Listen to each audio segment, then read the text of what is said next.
வினா இலக்கம் 24. ஒரு பெரிய அளவிலான சதுரக்காணி 4 சம அளவிலான சிறிய சதுரக்காணிகளாக பிரிக்கப்பட்டன. பிரிக்கப்படுவதன் முன்னர் அக்காணியின் சுற்றளவு 128 மீட்டர் ஆகும். பிரிக்கப்பட்ட பின்னர் அதில் ஒரு சிறிய அளவிலான காணியின் சுற்றளவு யாது என்று கேட்டிருக்கு. இதுல நாங்க பார்த்தோம்னா ஒரு பெரிய சதுரக்காணியோட சுற்றளவு 128 மீட்டரா. அது 4 சமபக்க சதுரக்காணியா பிரிக்கப்படுது. பிரிக்கப்பட்ட பிறகு ஒரு இதன் சுற்றளவு எவ்வளவுன்னு கேட்டிருக்கு.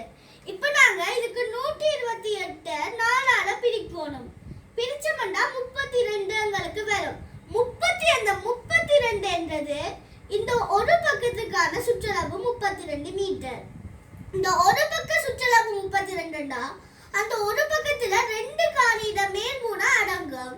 அப்ப 32 நாங்க